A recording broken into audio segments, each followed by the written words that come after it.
शिव पुराण के श्रवण से देवराज को शिवलोक की प्राप्ति तथा चंचुला का पाप से भय एवं संसार से वैराग्य। दूसरा अध्याय प्रारंभ।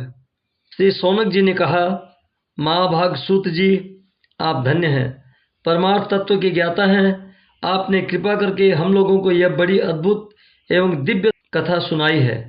भूतल पर इस कथा के समान कल्याण का सर्वश्रेष्ठ साधन दूसरा कोई नहीं है। यह बात हमने आज आपकी कृपा से निश्चय पूर्वक समझ ली।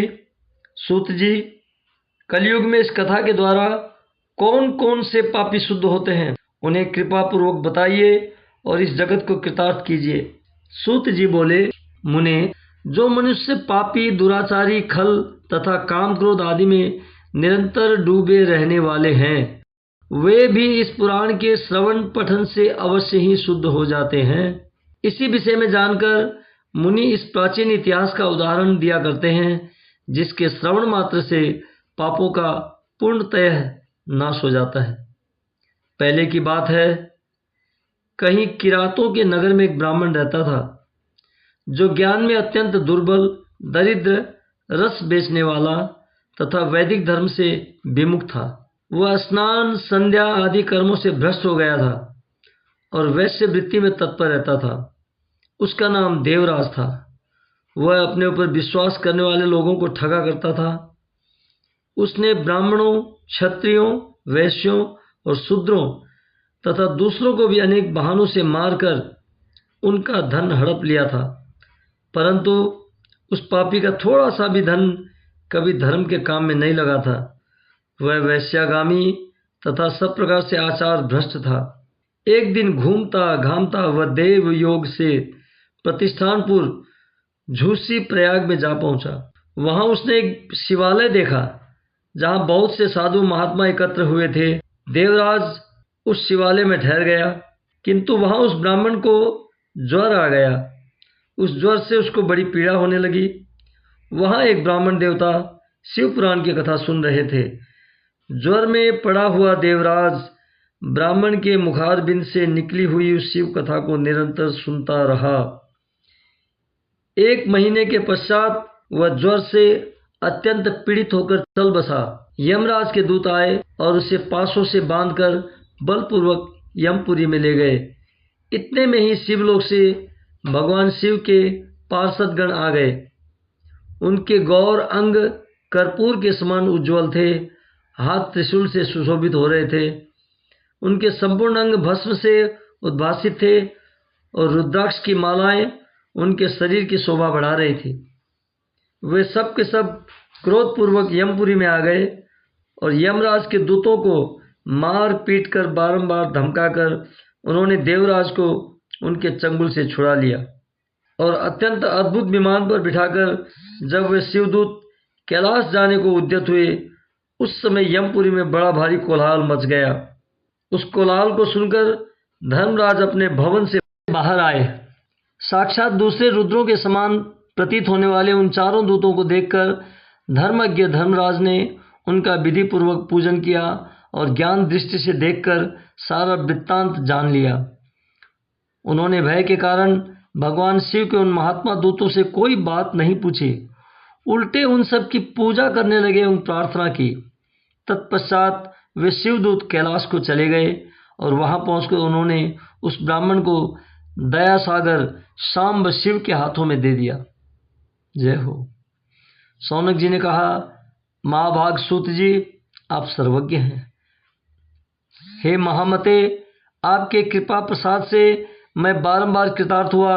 इस इतिहास को सुनकर मेरा मन अत्यंत आनंद में निमग्न हो रहा है। अतः अब भगवान शिव में प्रेम बढ़ाने वाली शिव संबंधिनी दूसरी कथा को भी कहिए। श्री सूत जी बोले, शौनक सुनो, मैं तुम्हारे सामने गोपनीय कथा वस्तु का भी वर्णन करूंगा, क्योंकि तुम शिव भक्तों में अग्रगण्य तथा वेद वेत्ताओं में श्रेष्ठ हो। समुद्र के निकटवर्ती प्रदेश में एक वास्कल नामक ग्राम है, जहां वैदिक धर्म से विमुख महापापी द्विज निवास करते हैं। वे सब के सब बड़े दुष्ट हैं। उनका मन दूषित विषय भोगों में ही लगा रहता है। वे न देवताओं पर विश्वास करते हैं न अपने भाग्य पर।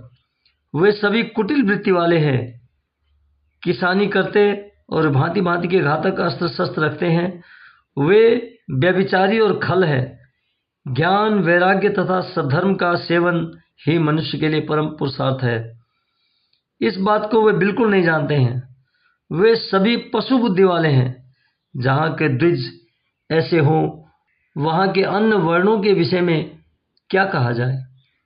अन्य वर्णों के लोग भी उन्हीं की भांति कुत्सित विचार रखने वाले, स्वधर्म विमुख एवं खल हैं। वे सदा कुकर्म में लगे रहते और नित्य विषय भोगों में ही डूबे रहते हैं। वहाँ की सब स्त्रियां भी कुटिल स्वभाव की, स्वेच्छाचारिणी, पापासक्त, कुत्सित विचार वाली और व्यभिचारिणी है। वे सद्व्यवहार तथा सदाचार से सर्वथा शून्य है। इस प्रकार वहाँ दुष्टों का ही निवास है। उस वास्वल नामक ग्राम में किसी समय एक बिंदुक नामधारी ब्राह्मण रहता था। वह बड़ा अधम था, दुरात्मा और महापापी था। यद्यपि उसकी स्त्री बड़ी सुंदरी थी, तो भी वह कुमार्ग पर ही चलता था। उसकी पत्नी का नाम चंचुला था। वह सदा उत्तम धर्म के पालन में लगी रहती थी, तो भी उसे छोड़कर वह दुष्ट ब्राह्मण वैश्यागामी हो गया था। इस तरह कुकर्म में लगे हुए इस बिंदुक के बहुत वर्ष बीत गए। उसकी स्त्री चंचुला काम से पीड़ित होने पर भी, स्वधर्म नाश के भय से क्लेश सहकर भी दीर्घ काल तक धर्म से भ्रष्ट नहीं हुई, परंतु दुराचारी पति के आचरण से प्रभावित हो आगे चलकर वह स्त्री भी दुराचारिणी हो गई। इस तरह दुराचार में डूबे हुए उन मूढ़ चित्त वाले पति पत्नी का बहुत सा समय व्यर्थ बीत गया। तदनंतर शूद्र जातीय वैश्या का पति बना हुआ वह दूषित बुद्धि वाला दुष्ट ब्राह्मण बिंदुक समयानुसार मृत्यु को प्राप्त हो नरक में जा पड़ा। बहुत दिनों तक नरक के दुख भोगकर वह मूढ़ बुद्धि पापी विंध्य पर्वत पर भयंकर पिशाच हुआ। इधर उस दुराचारी पति बिंदुक के मर जाने पर वह मूढ़ हृदया चंचुला बहुत समय तक पुत्रों के साथ अपने घर में ही रही। एक दिन देव योग से किसी पुण्य पर्व के आने पर वह स्त्री भाई बंधुओं के साथ गोकर्ण क्षेत्र में गई। तीर्थयात्रियों के संग से उसने भी उस समय जाकर किसी तीर्थ के जल में स्नान किया। फिर वह साधारणतया मेला देखने की दृष्टि से बंधुजनों के साथ यत्र तत्र घूमने लगी। घूमती घूमती किसी देव मंदिर में गई और वहां उसने एक देवज्ञ ब्राह्मण के मुख से भगवान शिव की परम पवित्र एवं मंगलकारिणी उत्तम पौराणिक कथा सुनी। कथावाचक ब्राह्मण कह रहे थे कि जो स्त्रियां पर पुरुषों के साथ व्यभिचार करती हैं, वे मरने के बाद जब यमलोक में जाती हैं तो यमराज के दूत उनकी योनि में तपे हुए लोहे का परिध डालते हैं। पौराणिक ब्राह्मण के मुख से यह वैराग्य बढ़ाने वाली कथा सुनकर चंचुला भय से व्याकुल हो कांपने लगी। जब कथा समाप्त हुई और सुनने वाले सब लोग वहां से बाहर चले गए, तब वह भयभीत नारी एकांत में शिव पुराण की कथा बांसने वाले उन ब्राह्मण देवता से बोली। चंचुला ने कहा, ब्राह्मण, मैं अपने धर्म को नहीं जानती थी, इसलिए मेरे द्वारा बड़ा दुराचार हुआ है। स्वामिन, मेरे ऊपर अनुपम कृपा करके आप मेरा उद्धार कीजिए। आज आपके वैराग्य रस से ओतप्रोत इस प्रवचन को सुनकर मुझे बड़ा भय लग रहा है। मैं कांप रही हूँ और मुझे इस संसार से वैराग्य हो गया है। मुझ मूढ़ चित्त वाली पापिनी को धिक्कार है।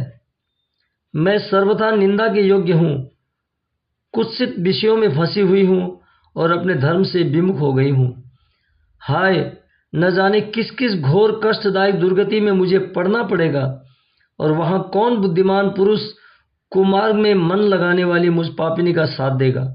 मृत्यु काल में उन भयंकर यमदूतों को मैं कैसे देखूंगी। जब वे बलपूर्वक मेरे गले में फंदे डालकर मुझे बांधेंगे, तब मैं कैसे धीरज धारण कर सकूंगी। नरक में जब मेरे शरीर के टुकड़े टुकड़े किए जाएंगे, उस समय विशेष दुख देने वाली उस महायातना को मैं कैसे वहां सहूंगी। हाय, मैं मारी गई, मैं जल गई, मेरा हृदय विदीर्ण हो गया और मैं सब प्रकार से नष्ट हो गई, क्योंकि मैं हर तरह से पाप में डूबी रही। ब्राह्मण, आप ही मेरे गुरु, आप ही मेरे माता पिता और आप ही सब कुछ हैं। आपकी शरण में आई हुई मुझ दीन अबला को आप ही उद्धार कीजिए, उद्धार कीजिए। सूत जी कहते हैं, सौनक, इस प्रकार खेद और वैराग्य से युक्त हुई चंचुला ब्राह्मण देवता के दोनों चरणों में गिर पड़ी। तब उन बुद्धिमान ब्राह्मण ने कृपापूर्वक उसे उठाया और इस प्रकार कहा। दूसरा अध्याय पूर्ण हुआ।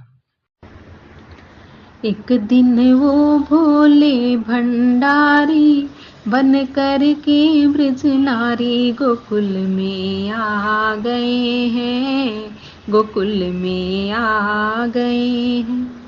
पार्वती भी मना के हारी, ना माने त्रिपुरारी गोकुल में आ गए हैं, गोकुल में आ गए हैं। पार्वती से बोले भोले, मैं भी चलूंगा तेरे संग में। राधा संग श्याम नाचे, मैं भी नाचूंगा तेरे संग में। रास रचेगा ब्रिज में भारी, मुझे दिखाओ प्यारी गोकुल में आ गए हैं, गोकुल में आ गए हैं। एक दिन वो भोले भंडारी बन कर के ब्रज नारी गोकुल में आ गए हैं, गोकुल में आ गए हैं। ओ मेरे भोले स्वामी, कैसे ले जाऊं तुम्हें साथ में। मोहन के सिवा वहाँ कोई पुरुष ना जाए रास में। हंसी करेगी ब्रिज की नारी, मानो बात हमारी गोकुल में आ गए हैं, गोकुल में आ गए हैं। ऐसा बना दो मुझे, कोई न जाने इस राज को। मैं हूँ सहेली तेरी, ऐसा बताना ब्रिज राज को। लगा के बिंदी पहन के साड़ी, चाल चले मत वाली गोकुल में आ गए हैं, गोकुल में आ गए हैं। एक दिन वो भोले भंडारी बन कर के ब्रज नारी गोकुल में आ गए हैं, गोकुल में आ गए हैं। देख मोहन ने समझ गए वो सारी बात रे। देखा मोहन ने समझ गए वो सारी बात रे। ऐसी बजाई बंसी सुध बुध भूले भोलेनाथ रे। सर से खिसक गई जब साड़ी, मुस्काए गिरधारी गोकुल में आ गए हैं, गोकुल में आ गए हैं। एक दिन वो भोले भंडारी बन कर के ब्रज नारी गोकुल में आ गए हैं, गोकुल में आ गए हैं। दीन दयाल तेरा तब से गोपेश्वर हुआ नाम रे। ओ मेरे भोले बाबा, तेरा वृंदावन में बना धाम रे। भक्त कहे ओ त्रिपुरारी, राखो लाज हमारी गोकुल में आ गए हैं, गोकुल में आ गए हैं। एक दिन वो भोले भंडारी बन कर के ब्रज नारी गोकुल में आ गए हैं, गोकुल में आ गए हैं।